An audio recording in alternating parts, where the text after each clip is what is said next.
Pemirsa, PT Equity World Futures atau EWF sepertinya harus berurusan dengan hukum. Pasalnya, berdasarkan keterangan yang diperoleh dari narasumber, PT yang bergerak di bidang pialang itu diduga lakukan perbuatan melawan hukum. Narasumber menyebut bahwa terdapat seorang investor yang sebelumnya diiming-imingi bonus atau keuntungan besar oleh marketing PT EWF itu mengaku telah sangat dirugikan secara material dan imaterial pasca lakukan investasi ratusan juta, bahkan 1 miliar rupiah. Narasumber mengaku sebelumnya bekerja pada perusahaan pialang yang berkantor di Sahid Sudirman Center lantai 9, unit C, D, G, dan H di Jalan Sudirman, nomor 86 Jakarta Pusat itu. Narasumber yang merupakan pasangan suami istri itu pun mengaku terdapat beberapa kejanggalan seperti kronologis yang diuraikan kepada media ini pada hari Selasa 8 Oktober 2024 lalu di Bilangan Klender, Jakarta Timur.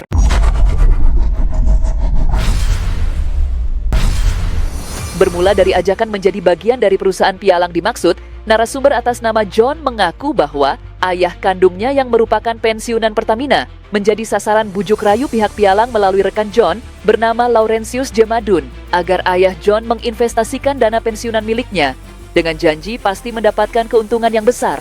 Sebelumnya, ajakan terhadap John untuk bergabung dalam perusahaan pialang itu dilakukan pihak EWF melalui istri John, Anika, yang dalam keterangannya mengaku bahwa awalnya Anika mendatangi perusahaan untuk melamar pekerjaan setelah mendapatkan informasi lowongan kerja pada perusahaan EWF tersebut. Anika mengaku mendapatkan kejanggalan di sana sebab menurut Anika, suaminya tak pernah ditraining sebelumnya seperti yang dialami Anika saat melamar pekerjaan pada perusahaan pialang itu sebelumnya. Ya baik, saya ingin memperkenalkan diri sedikit. Di sini saya sebagai anak dari Bapak Dorotius Jihabut, yang dimana Bapak saya di sini korban ya kalau dikatakan. Pada saat seingat saya, waktu Bapak pensiunan dari Pertamina, pada saat itu Bapak diajak untuk bergabung, kalau nggak salah itu namanya itu perusahaan pialang, bergerak di bidang komoditi ya kalau nggak salah. Nah di situ Bapak bergabung, memang bergabungnya di situ, kalau seingat saya di situ itu transferannya itu untuk bergabung itu dana itu 3 kali transfer, tapi kalau ditotalin itu senilai 1 miliar. Saya Anika, saya ini menantu sekaligus menantu dari korban atau Bapak Dorotius, sekaligus saya ini staf di kantor kantor EWF ini, saya sebut aja EWF ya, kantor EWF ini, kantor ini. Jadi pertama awalnya itu kan saya cari kerja, waktu itu ada story lah dari saudara yang kerja di situ, terus infoin kalau ada lowongan, tapi lowongan yang kita lihat itu finance, admin, semua sama marketing. Yang saya lamar itu kan finance karena basic saya finance sebelumnya. Tapi setelah saya ke sana malah diarahkan ke bagian marketing. Penjelasannya itu tentang marketing lah gitu. Jadi tentang product knowledge-nya mereka lah, ini apa yang mereka transaksi di sana. Jadi saya tanya, ini saya sama HRD-nya, saya masih ingat Pak Bambang namanya. Saya tanya Pak Bambang waktu yang interview saya, Pak Bambang, ini saya kan tujuan utamanya ini kan finance, kenapa saya kira-kira diterima bagian apa? Karena kita dikumpulin satu ruangan, jadi itu belum dikasih tahu kita diterima apa enggak, tapi dikumpulin satu ruangan, dijelasin, langsung di training tentang product knowledge-nya mereka atau tentang pengenalan perusahaan, profil perusahaan. Terus saya bingung karena kan tujuan pertama kali kan ngelamar, setidaknya kan ada apalah gitu. Jadi tiba-tiba di interview terus katanya diterima bagian, kalau nggak salah waktu itu bagian konsultan apa gitu.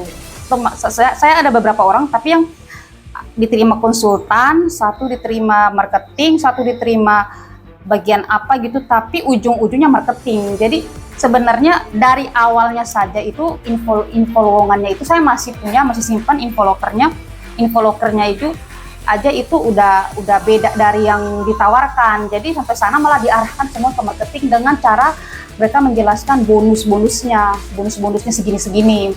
Jadi setelah sampai ke sana, kita dikumpulin satu ruangan, disuruh training, dijelasin semua detail, diceritain tentang ring 1, ring 2 itu, tapi kita belum dikasih tahu itu kita sebagai apa. Jadi saya ingat saya sebagai katanya saya diterima sebagai konsultan, teman saya sebagai marketing, teman saya satu lagi sebagai admin. Tapi kenapa dikumpulin di satu ruangan, dijelasin training terkait product knowledge perusahaannya mereka, dijelasin terkait bonus, dijelasin terkait keuntungan ini segala macam, dijelasin terkait ring 1, itu saya ada semua. Dan waktu itu saya sempat foto juga. Yang jelasin waktu itu namanya Pak Naim, saya masih ingat Pak Naim. Dan saya masih ada semua foto-fotonya waktu di tempat trainingnya itu. Kita disuruh kalau mau cepat dapat uang, itu bahasanya di situ. Jadi perusahaan itu mereka selalu gitu, kalau mau cepat masuk uang, karena kalau nggak ada nasabah nggak dapat gaji kan, itu penjelasannya mereka. Jadi kalau mau cepat dapat uang harus ada ring 1. Jadi setiap hari yang ditunjukkan ke kita itu tentang keuntungan, ini nih dia dapat ini, dapat ini segini. Jadi kita sebagai manusia ya yang butuh duit, dikasih tahu biar ini kamu harus kayak gini, tapi tujuan awalnya tuh kita bukan diterima sebagai marketing. Dari awal mereka bilang kita bukan sebagai marketing. Ujung-ujungnya kita dikumpulin satu ruangan, diajarin cara nelpon nasabah satu-satu. Datanya saya nggak tahu juga ya, silakan dicek mereka dapat data dari mana, tapi saya tahu mereka punya banyak data di situ. Kita nelponin satu-satu nasabah, ada nama dan nomor telepon. Kadang saya pernah nelponin nasabah juga, nasabah terganggu karena saya ditanya balik, dapat nomor dari mana? Ya saya nggak tahu, silahkan ditanyakan perusahaan itu dapat data dari mana. Terus dari situ kita gabung, terus saya ditanyain, kamu mulai pendekatannya itu mereka mendekati kita secara pribadi, mulai mereka tanya, kamu keluarganya kerja di mana, ininya kerja di mana. Terus kita jelasin, oh ini kerja di sini. Kebetulan orang yang di situ namanya Pak Lauren, ini kenal dengan suami saya, yang kebetulan bapaknya itu pensiunan Pertamina.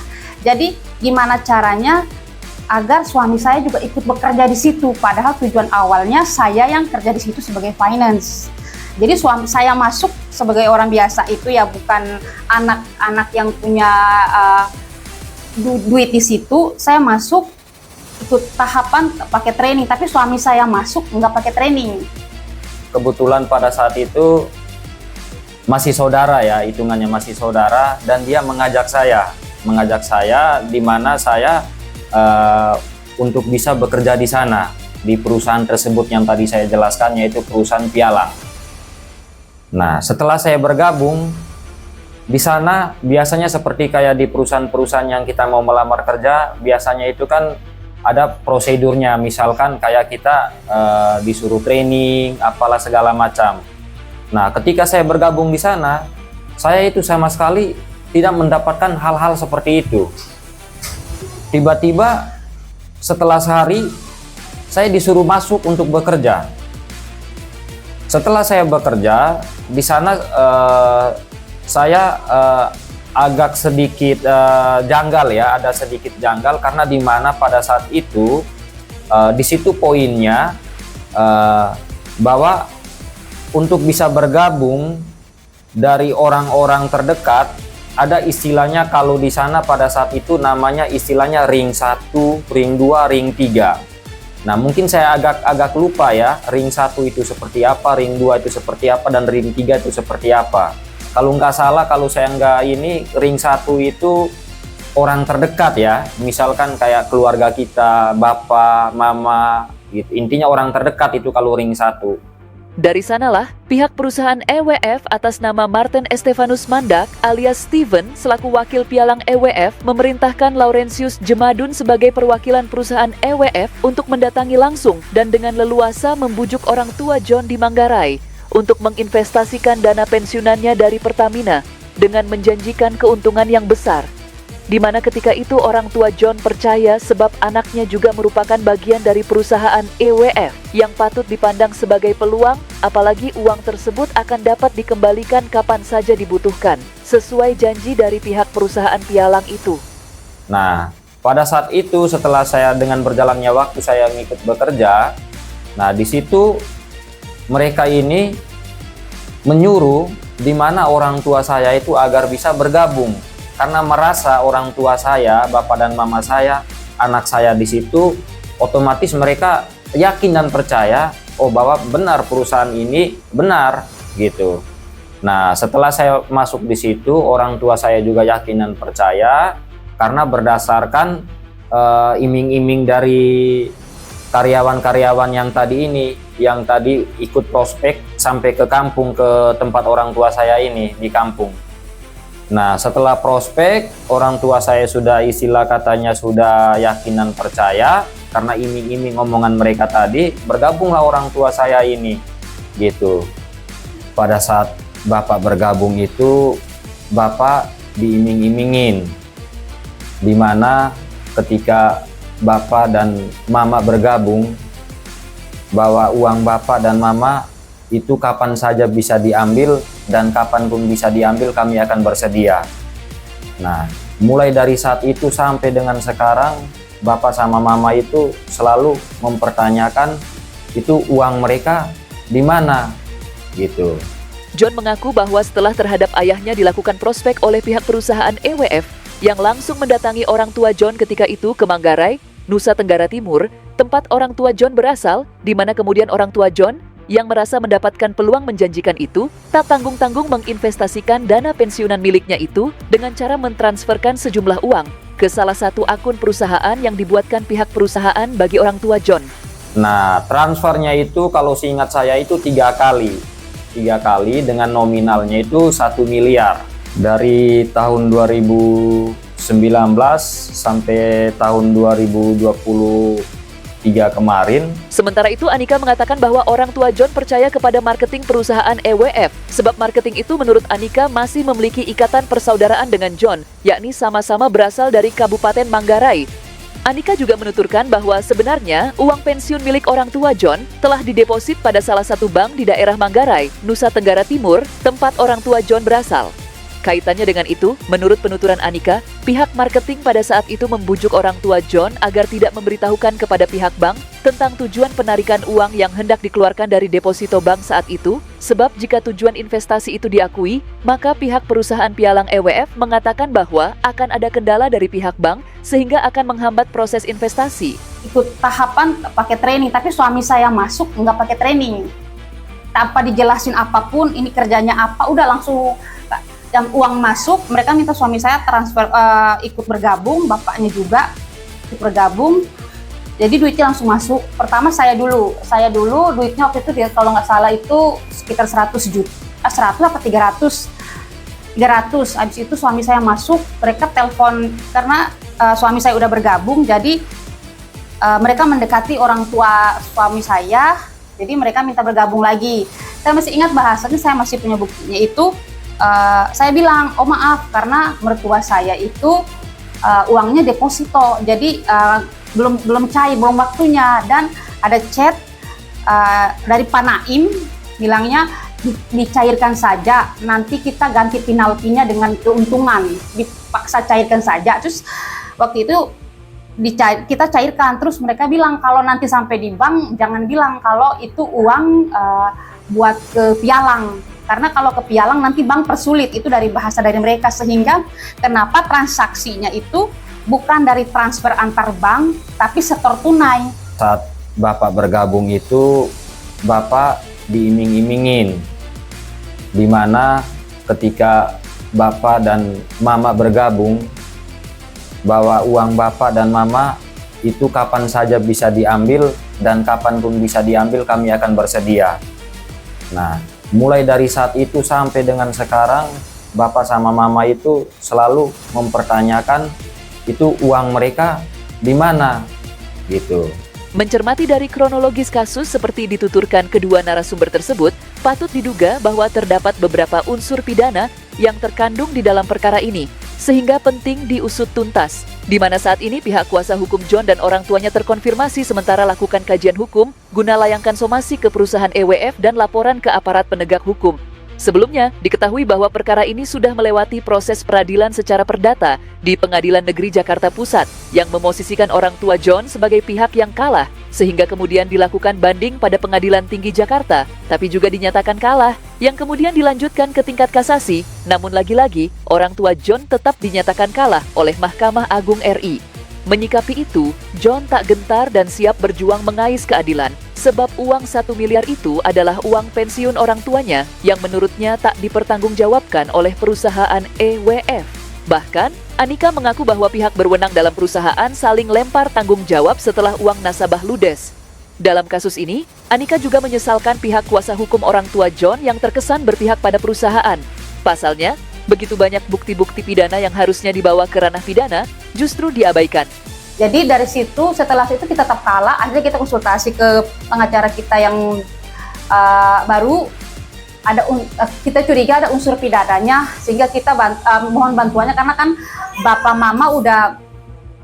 mama udah kasihan lah, mama udah sampai stroke, bapak udah sampai stres, benar-benar udah rugi banyak lah, udah berlarut-larut kasusnya. Dengan cara seperti ini kita minta supaya kasusnya bisa dibantu dengan bukti-bukti yang kita punya, karena bukti kita sekuat apapun kita kan nggak mengerti hukum, jadi ya sama aja. Tapi kita memang butuh bantuan hukum yang benar-benar paham, karena kan kita paham aja, kita nih dari kampung, yang kita hadapi ini perusahaan.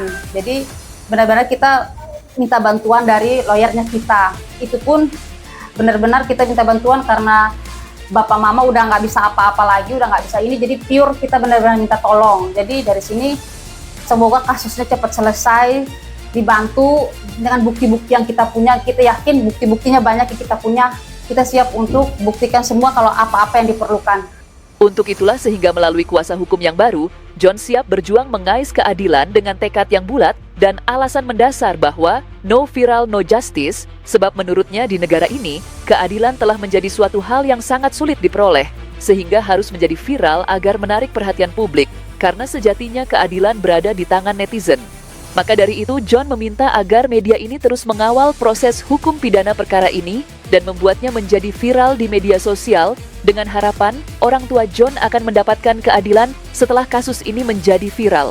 Di samping menempuh jalur hukum pidana, pihak kuasa hukum John dan orang tuanya siap melaporkan perkara ini kepada kementerian terkait seperti Kementerian Hukum dan HAM, juga Kementerian Perdagangan dan Otoritas Jasa Keuangan, agar mengevaluasi legalitas dan perizinan perusahaan EWF yang patut diduga telah melakukan beberapa tindak pidana terhadap kliennya yang saat ini masih sementara dalam perampungan proses kajian hukum pidana maupun administratif agar nantinya mendapatkan atensi pihak berkompeten. Atensi pihak berkompeten seperti Menkumham, Menteri Perdagangan dan OJK dalam hal evaluasi terhadap legalitas dan perizinan perusahaan EWF itu dipandang penting menurut kuasa hukum John dan orang tuanya, sebab menurut mereka patut diduga terdapat juga korban lainnya dalam kasus serupa mengingat cakupan wilayah kerja perusahaan yang luas di seluruh Indonesia, sehingga berangkat dari kasus kliennya ini, pihak kuasa hukum akan membuka pos pengaduan masyarakat untuk menampung aspirasi dan menindaklanjuti pengaduan masyarakat dimaksud. Saya Analuh Jinggan melaporkan dari Jakarta dan pamit undur diri. Jangan lupa mendukung kami dengan cara menekan tombol like, komen, dan subscribe. Jangan lupa pula menekan tombol notifikasi, mengomentari, dan membagikan berita ini. Terima kasih dan sampai jumpa.